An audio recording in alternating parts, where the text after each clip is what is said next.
Caddis Maximus here. What do we got?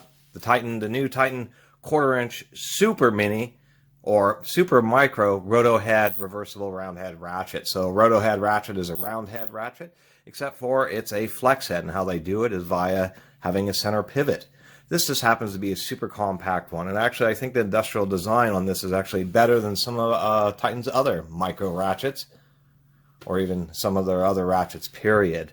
Just because I like the industrial finish handle. I always like carbon finish because they remind me of impact sockets, and this seems to be a little bit heavier duty.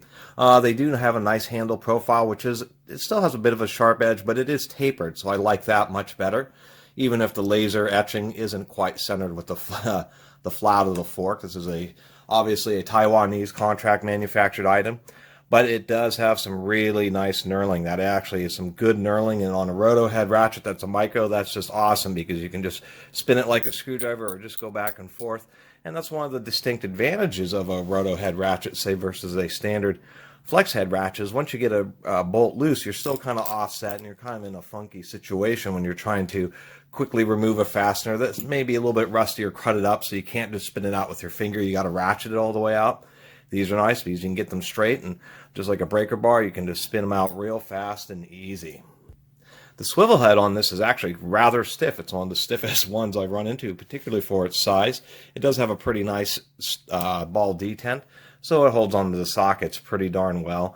Not obviously, but one of the other advantages to a Roto head ratchet is if you're in a tight situation such as this or this, when you put pressure on the ratchet, or you're trying to fidget it up onto a bolt that you can't get your fingers up into, it tends to hold its position. And when you're ratcheting and just using it by the handle, it wants to stay in place and doesn't want to swivel or rotate unless you actually want it to, or you push it up and down, and it actually makes it more stable.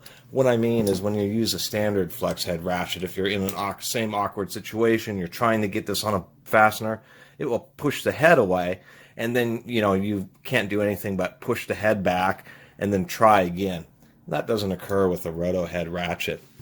As far as how tiny the head is, as far as width, maybe about the same width as we'll say a standard pair head ratchet. And with the switch and everything, it's about the same height. Round head ratchets do tend to be taller than their pair head counterparts. But in that height, where it makes up is this obvious part here, where you just have all of this bulk here for this pair head, where the entire ratchet mechanism and flex is all within the same footprint of just the top part of this. So it really will get in some tighter spaces. One of the other things we'll notice is if we compare to, say, this Harbor Freight Icon, this is what a standard, or most manufacturers, this would be the size of a Roto head flex ratchet 1/4 inch. And we can see that it is just so much shorter, so much smaller.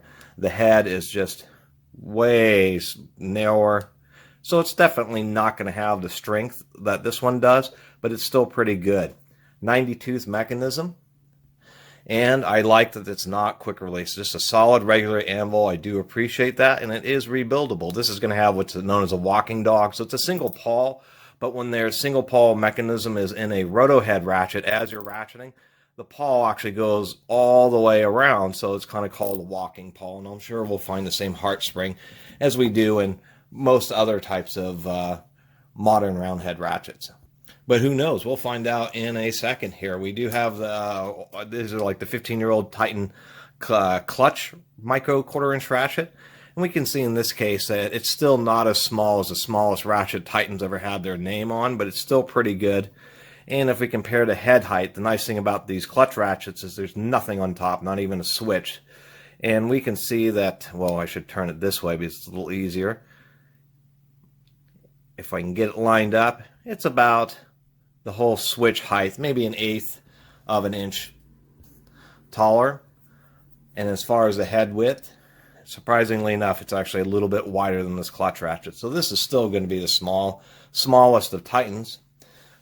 O'Reilly's does have this little Power Torque micro ratchet, which is also sold by Topeak. I do have a video on that. I'm trying to show you the part number, but it's just too tiny. This would be the smallest pair head. We can see that it's not quite that small, but it's still pretty respectable. As far as height-wise, I need to grind that down, but compared to one of the smallest ratchets, And finally, and I like to do comparisons, and some people do like these comparisons. This is the Titan Quick Release offset micro 1/4 inch ratchet that's been on the shelves for like 5 years or so. And we can see that it's just a little bit longer, but it's actually relatively comparable, especially when we consider the height. I think it's actually a little bit shorter than their own offset 1/4 inch ratchet pair head. And then as far as the head width, it is going to be a little bit wider, but this is definitely respectable. And really, compared to any other Roto head, it's half the size. This thing's pretty cool. Try to find it for 20 bucks. This is on O'Reilly's. It's not even on their website. I don't know if I mentioned the part number, 11313, but that's what it is. One thing that is intriguing, and you may have noticed, is that they didn't split the handle. So how on earth did they get the handle to attach to this rotary head if they couldn't spread it apart and put it over the pegs? The answer in this case is that there's actually grub screws on each side. These are special grub screws. I don't want to pull them out because of the Loctite and stuff.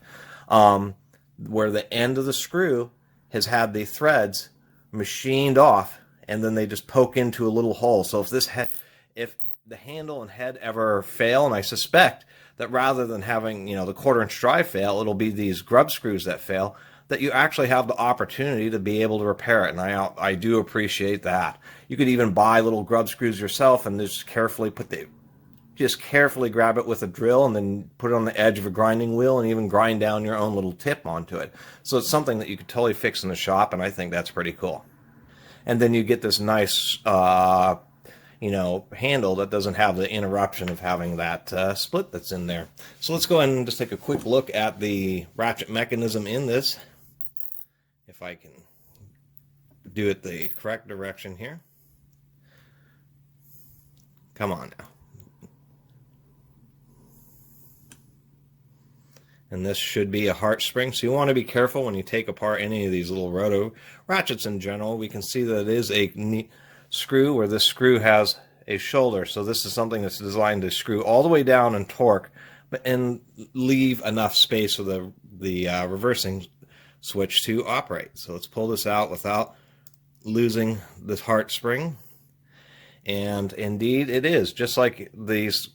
It seems like all modern rotary heads are exactly this mechanism. You have a heart spring, which is always exciting because the two little legs have to go into the hole that's inside the pawl or a notch, and then this little post here has to go into the top of the heart. And if you put it together and you don't have those things in the position, you'll know real fast because it won't ratchet properly. Those little heart springs are, and of course they're called a heart spring because they look like a little heart. This one actually, I guess it's pretty even. I guess it isn't too, it looked deformed for a second. And that's what's nice about these walking dogs, is all that does is just kind of yank the spring over, and then that yanks the leg. So when you're ratcheting this thing, the pawl gets pushed back, and then when you go forward, this top ledge tries to jam the pawl against the wall of the ratchet mechanism itself. And we can see that it's actually, if I can get some light here, there we go, pretty large, pretty fine teeth. This is a ratchet that after you've used, you are going to want to periodically take it apart and clean it, just because those teeth are just so fine that just the smallest of particles can cause that to get pushed away and maybe slip. So it's going to be important to keep this ratchet clean. But I'm sure it'll save you in so many situations that that's going to be a minimal issue. Plus, you should service tools that you like. Real quickly, and the trick to getting these switches to work on there, actually let me get a little bit more lube in there. Anyway, the trick is that you just take the nub that's on the switch, and we can actually see by the reflection it is like a cast aluminum or zinc switch, is you kind of put the nub down in there and then push it in like so and get it to seat. And I think we did it, and that's how you actually get it back together. So there you have it, another one of my excessively wordy reviews, but I just like talking to everybody, just like you were sitting here and I was just showing you a new tool. Sorry my reviews are so long, but this thing is neat, and with cars and the way stuff is just super crammed, especially under dashboards, this micro rotary head is going to save a lot of people a lot of effort. And since it is a contract manufactured item, if you hunt around, I'm sure you'll be able to find some other brands, maybe Gray's Pneumatic or Astro. I'm sure there's going to be some other companies that are selling this little ratchet. And this thing is cool. Never seen a Roto Head ratchet that was this tiny. Really going to be awesome, especially under the dash and so many places in the engine bay where you can just tuck this thing into just about anywhere. And it's a flex head to boot. Until next time. Oops, almost forgot to ask people to subscribe. I guess I have to do that, but I don't do it during the videos, but I'll do that now. And if you haven't subscribed, please do. Until next time, Catus Maximus out.